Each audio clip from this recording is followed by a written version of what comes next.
রাওয়ান 2011 সালে মুক্তি পেয়েছিল শাহরুখ খানের উচ্চাভিলাষী সাই-ফাই সিনেমাটি। ভিডিও গেম, সায়েন্স ফিকশন আর ভারতীয় পারিবারিক আবেগের মিশেলে তৈরি এই ছবি বলিউডে এনে দিয়েছিল এক নতুন দিগন্ত। বাণিজ্যিকভাবে তেমন একটা প্রত্যাশা পূরণ করতে না পারলেও অনেকের কাছে রাওয়ান প্রযুক্তিগত ইতিহাসে এক মাইলফলক।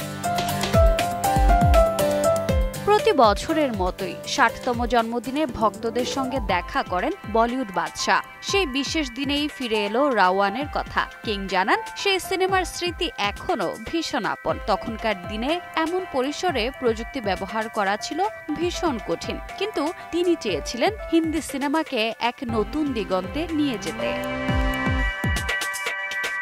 শাহরুখ মনে করিয়ে দিলেন, রাওয়ান শুধু এক সুপারহিরো সিনেমা ছিল না, ছিল এক স্বপ্ন, যে স্বপ্নে ভারতীয় সিনেমা প্রযুক্তির সঙ্গে সমান তালে হাঁটতে পারে। সিনেমাটির সাফল্য সংখ্যায় মাপা যায় না। এটি ছিল সাহসী এক উদ্যোগ, যা তরুণ নির্মাতাদের অনুপ্রাণিত করেছে।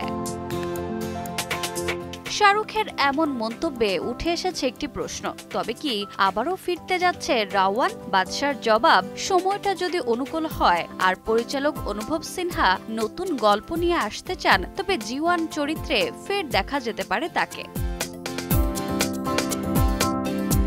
রোজা চৌধুরী, সময় সংবাদ।